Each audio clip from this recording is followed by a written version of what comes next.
Hello, Talk Funders. We're just going to continue our interview with Rich from the Werewolf Beer. We're going to really do a deep dive into beer brewing because I am fascinated. I just don't have a clue. Already, Rich in the main interview has talked about how it's much better for quality craft beers to be canned rather than bottled.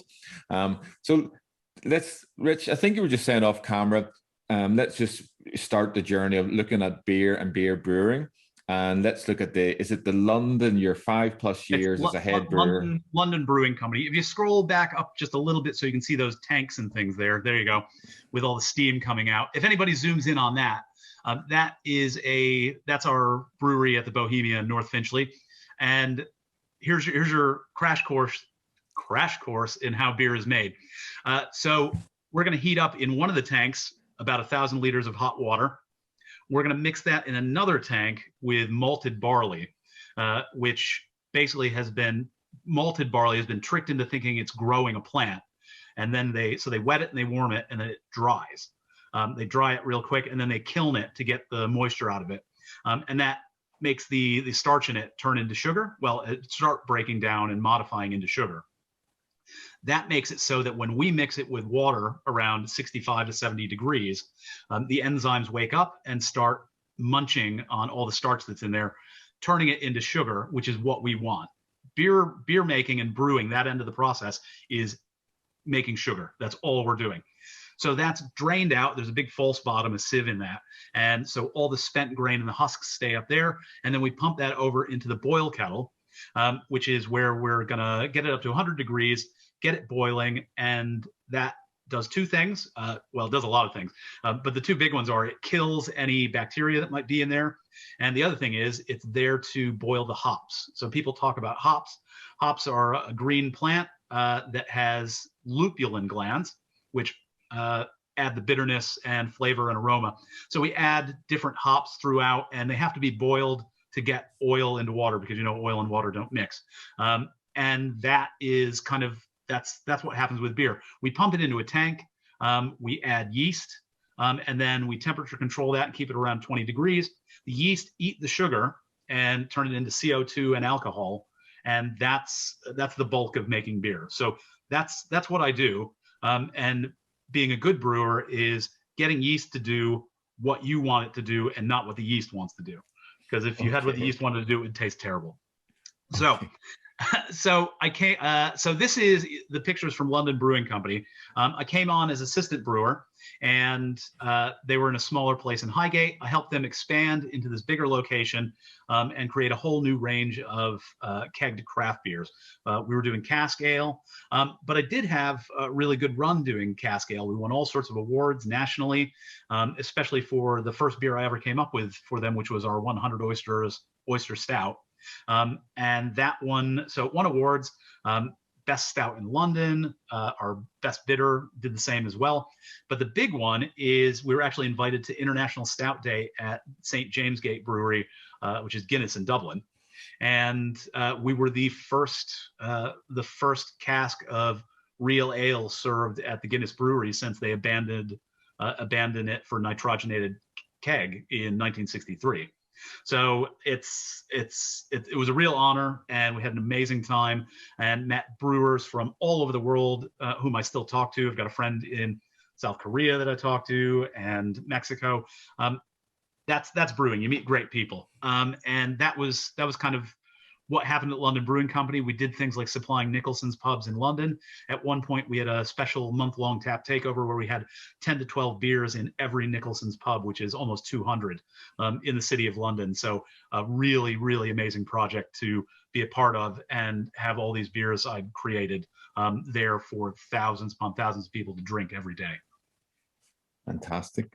Which, let's move on now. I mean, given all that knowledge and experience that you garnered over the 5 years as the head brewer, let's look at your own product now with the Werewolf Beer Brewing Company. I think these photographs here are dealing with it here. Yeah, those are some of the experiments from the Rose and Crown, and they look like beer, they taste like beer, and they do everything beer should. It's really tough to sometimes convince yourself that a product you've made on a 60-liter scale is beer. But people pay money for this, and putting it on the on the bar and having it immediately sell out is a really, really good proof of concept, and shows me I'm in the right direction. The other thing is these recipes worked. So I've always had good luck at London Brewing Company. We were brewing 1,000-liter batches, and I never did any tests. And so we really never had any beers that didn't work. And so to be doing this means once we get into the real brewery, which will be 800 liters at the Arch in Camden, I can just scale these recipes up and they're ready to go. So from the very start, we'll be making quality beer that I'm really happy with the results, I think. Great. And like, you know, like there's mention in the page about sour beer. What is a sour beer? What does that mean? So you'll be, you know, most people will be used to beers, lagers, so fizzy, yellow, not super bitter, things that are easy to drink. And then in England specifically, you'll have ales. So you have cask ales that are less carbonated, and they're done naturally by having yeast in the thing and served through a hand pump. But beer has been around for a very, very long time, and even beer in England back in the day was probably sour. There's even evidence that IPAs, which are called India Pale Ales because they were sold in India, were probably a sour beer because they sat in wooden casks for months and months on time. So I created things that were based on some German styles called Berliner Weiss, which is a soured wheat beer. And in this case, used lactic acid bacteria, so basically yogurt, to turn the beer sour, which makes it tart and a little bit dry, and a really good base for putting in fruit. So in Germany, they would serve the base wheat beer, sour wheat beer, and then you'd have, at the bar, you could add syrup. So you could either add Woodruff, which is green, or raspberry, which is pink, and have these wonderful, fruity, refreshing. That's the thing about sour beers, incredibly refreshing and really good palate cleansers. So they're excellent for food pairings. Yeah, so that's so one of the first ones we did was called Fuchsia, and it was one of the, I think, the first ones in London that really kind of made a mark. The next one is a Goza, which is I want to say Leipzig regional specialty, and it's a sour beer again, but it's also got salt. So you have a fantastic. If you think about, you know, a few years ago when people went nuts for things that were salted caramel flavored, because you've got sweet and salt together, and it just does amazing things on your tongue. That's the same thing with this, but it's a beer. Wow. Okay. Oh, and okay. and coriander. So it's one of my favorite beer styles. I could drink a lot of it. Okay, it's great.